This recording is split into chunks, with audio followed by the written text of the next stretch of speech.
So, Paolo, you came here to Hamburg, especially for the trip kick-off yesterday evening. Um, did you already visit some newsstands to watch Trip? Yes, we did. Yesterday we woke up early. We went to train stations and big newsstands, big bookstores. It was a really interesting thing to see Trip very well exposed, and actually I saw it right behind Der Spiegel, which is a very famous magazine in Brazil. I've been seeing Der Spiegel in the newsstands in Brazil for ages, and I know it's a very important magazine here. So it was I was very proud to see Trip very well exposed here in Germany, and yeah, that was a very nice kickoff. And invented, you founded Trip in 1986. Um, could you please explain the times you experienced, and what inspired you to found this kind of magazine? Well, the 80s were a very interesting period of time. I think, especially in Brazil, everything was starting to open. Before that was very hard to travel, very expensive, very hard, and to get information from other countries, other cultures was really hard too. In the 80s, everything started to open, and we felt that we could be a witness of this opening. Be in a good position to bring new information about new cultures, diversity, and all that to Brazilian people. So we started this project in a very humble way, like trying to cover the things we were interested on.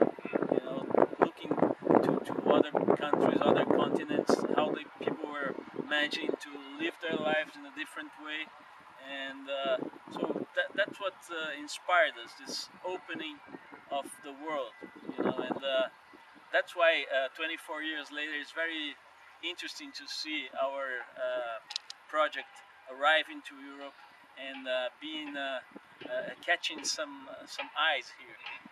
Being interesting for people from here. And why did it last so long? 24 years. I think because we never stopped doing the right questions. We never thought that we knew something. We're still learning all the time, and trying to renew the magazine, rethink everything all the time. That's probably the key for the success. Also, lots of patience and how to say perseverance.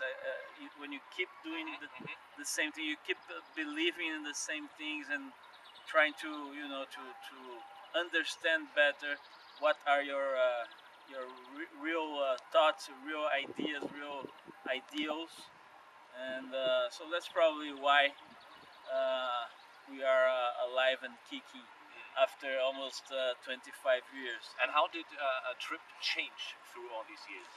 It changes a lot, changes all the time, but keeps the same core, the same soul. Yeah. But it's been changing a lot. But if you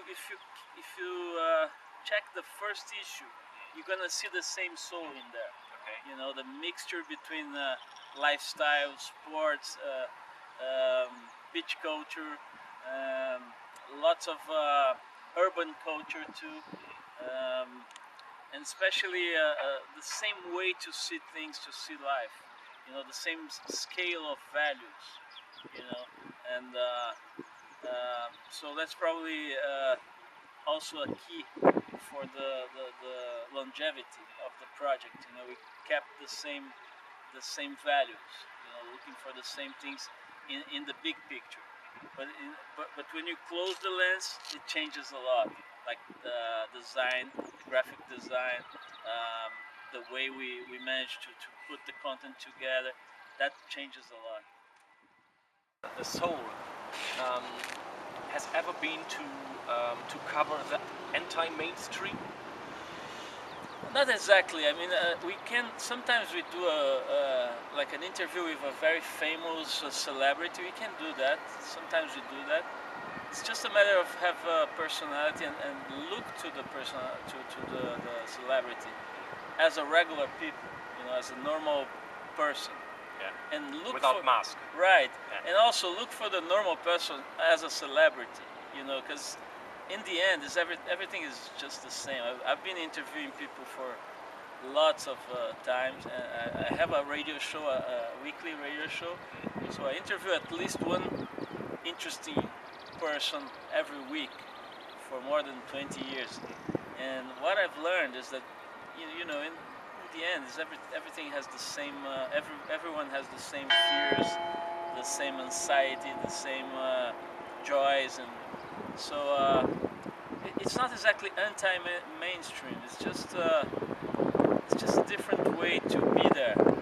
We can be on the mainstream, we can be outside it, but I think we keep our way to see things, and that's what people want to have, to check how trip is seeing the same thing that the mainstream magazines are seeing and talking about. Like, we're just doing a special issue about the World Cup. That's mainstream. That's real mainstream. But I'm sure we're gonna find ways to do it, with creativity and with in our way to see. As for example, we just found out that there's a gay World Soccer Championship, and Argentina won. So that's gonna be a pretty cool piece. I think it's your favorite team. Yeah, exactly.